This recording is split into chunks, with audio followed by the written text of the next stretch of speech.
Welcome back, my internet train friends. I am so excited to be back in the train room this week. Last week we worked on the layout. The week before that I was out at Dad's house. It's nice to get back to my own collection. And I've been running trains, I've been running around outside. It's been a great week, great weather. And I'm just happy to have you all here tonight.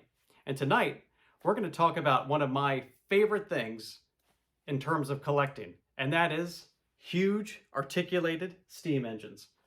Always fascinating to watch, always enjoyable to collect. Sit back, relax, and enjoy. This is going to be a big video.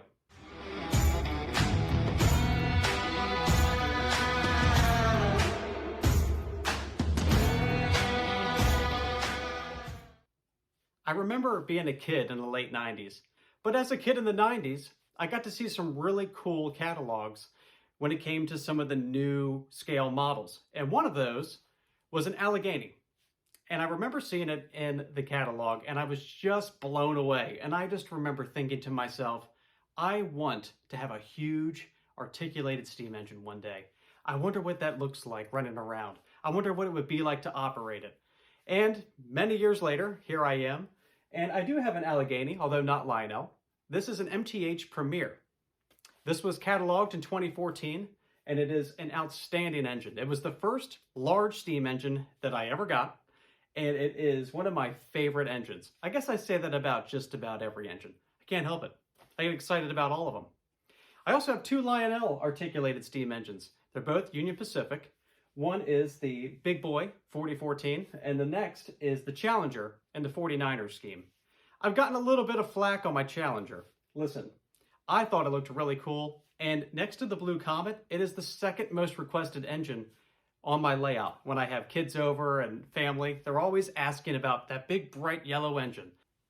There have been so many reviews on these engines that I'm not really going to go into all of the details of each one. There are some really neat things, especially when it comes to the Vision Line engines with different smoke units and smoke effects. You'll see some of those as these are running around here in just a few moments. But I really am excited to bring those to you tonight. I ran both of the Union Pacific engines in my Vision Line run session video, but I've never focused just on the large engines, and they really are so fascinating. So as I was mentioning in the overview, one of my favorite things about these large engines is the insane pulling power. Let's do a demonstration. Let's run some trains. That's the fun part. It's the fun part of the hobby, is getting these things on the track and running. I have about 35 or so freight cars attached to Challenger. I picked Challenger because it's sitting right here next to me. I didn't really feel like maneuvering a bunch of things around. I'm going to run all three of them here in just a moment. So you'll see I have the freight car stretching back into the horseshoe curve, wrapping around the Bailey Township, and going off camera. It's fired up. Give it some pull. My favorite part. All right, let's give it a little toot toot.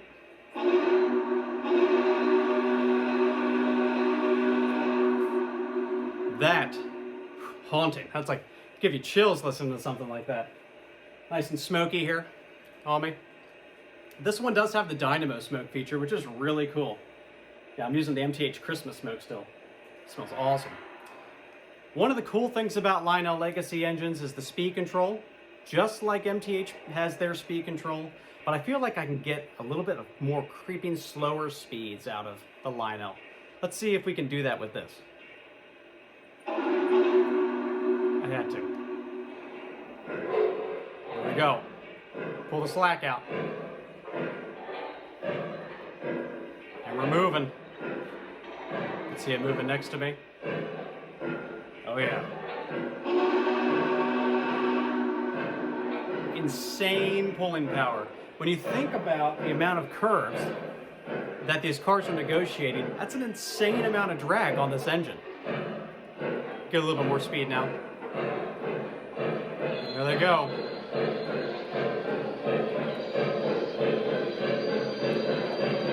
I have one of those mooing cow cars on here too. Hear it mooing?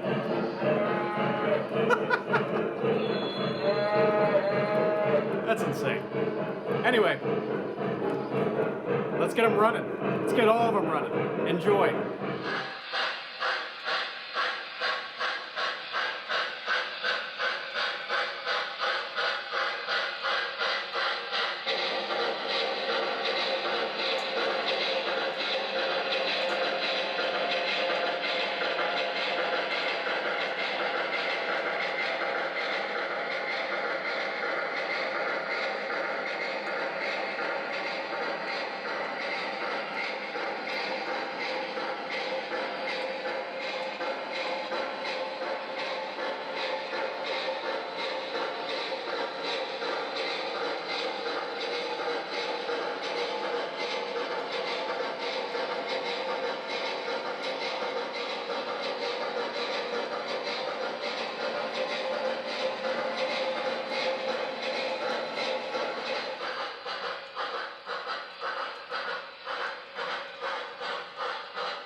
I want to take a minute and thank you to everyone who has subscribed to my channel. I'm so grateful for all of your support, and we hit 1,500 subscribers this past week, which was just so exciting for me. If you're just stopping by, thanks for checking it out, and I hope you enjoyed the video. I'm feeling a little bit of an eclectic run session next week, so I think we'll get together and run some trains. I hope you all have a great weekend. Again, my name is Chris, and this is RVP Trains. Take care.